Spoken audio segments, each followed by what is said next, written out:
Military trial کسی اور نے نہیں کرنا، ملٹری ٹرائل انہوں نے ہی کرنا ہے جو ملٹری ٹرائل کر سکتے ہیں، جنہوں نے نہ اپنے بندے کو بخشا ہے نہ وہ کسی اور کو بخشا۔ ہم نے بھی بڑے ایویڈنس رکھ دیے صندوقوں کو بھرے ہوئے، اور وہ سارے کا سارا پورا جو ہے وہ بانی پی ٹی آئی کی طرف جاتا ہے۔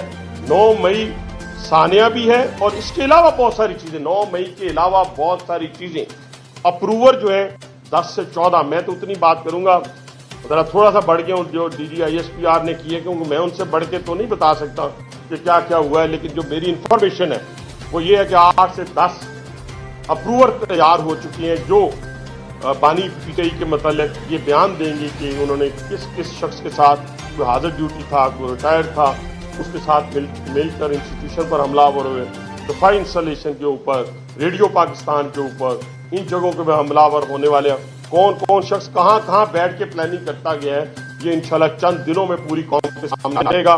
ہم اس ٹویٹ کی بھرپور مذمت کرتے ہیں۔ قاضی فائز عیسیٰ ہو، دیکھیں ان کو جج اپنی مرضی کے چاہیے، ان کو فیصلہ اپنی مرضی کا چاہیے، ان کو جنرل اپنی مرضی کا چاہیے۔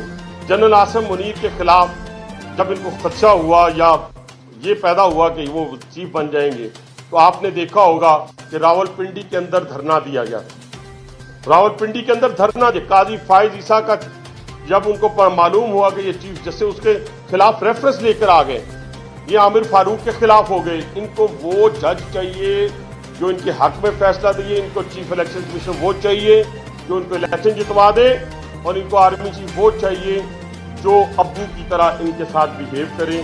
اب شاید یہ صورتحال نہیں ہے، اب ان کو سیاسی طور کے اوپر جو ہے وہ مقابلہ کرنا ہوگا، اور تھوڑا سا ابھی تو ہوا ہی کچھ۔ دیکھیں میں آپ سے گزارش کرتا ہوں، ہمیں 25 سال قید سنائی جاتی ہے، ہم نے نہ وہاں پتھر اٹھانے دیے تو نہ گولی چلنے دی، ہم نے نہ کسی کی لاش گرنے دی، اور اس گرفتاری کو پوری دنیا نے دیکھا، پوری دنیا کی آنکھوں نے دیکھا، کانوں نے سنا، اور آپ کے کیمروں نے اس کو بند کیا کہ دیکھیں کس طرح ڈگنیٹی اس کو کہتے ہیں۔ مجھے معلوم تھا کہ اس نظام نے مجھے سزا دی ہے، یہی نظام مجھے ریلیف دے گا، یہاں کسی کی لاش بے گناہ گرانے سے میں بچ نہیں جاؤں گا۔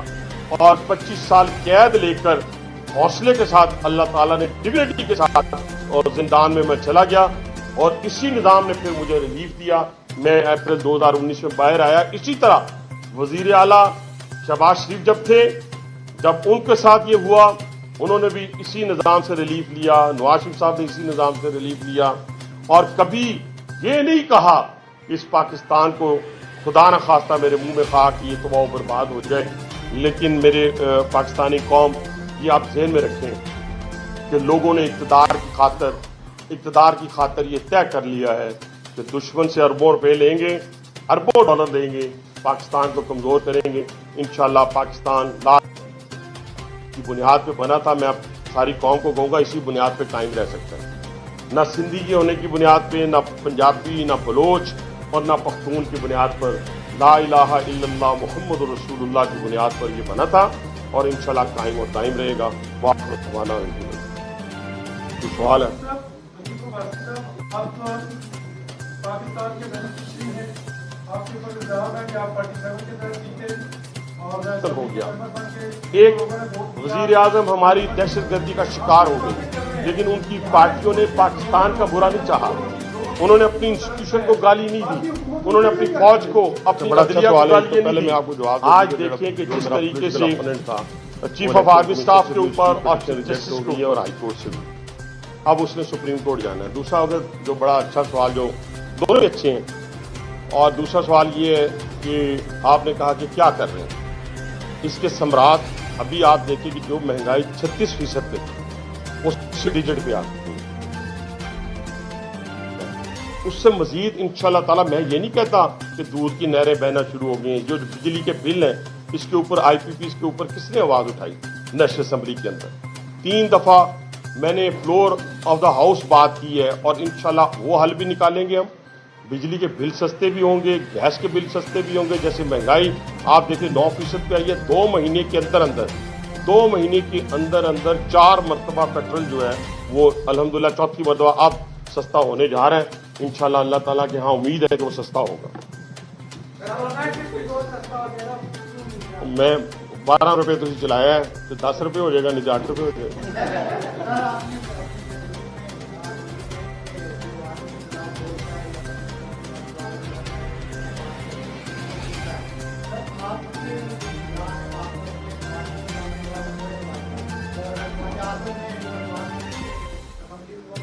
میں صرف اپنا نواز شریف صاحب کا جواب دوں گا, باقی کسی کا جواب میں نہیں دوں.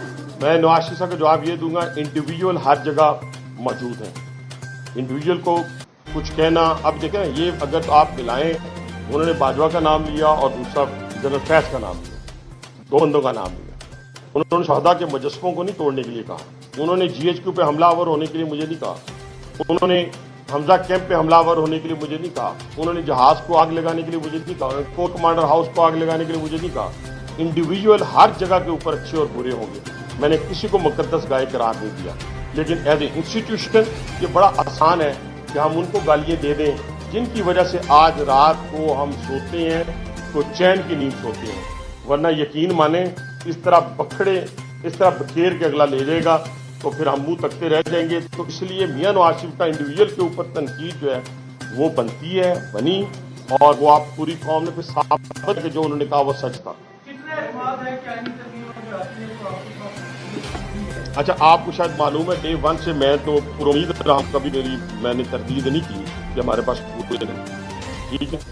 اور 5-6 لوگ ہمیں اور بھی انشاءاللہ تعالیٰ جو ہیں وہ مل گئے ہیں, گم ہوئے تو وہ بھی آ گئے ہیں. تو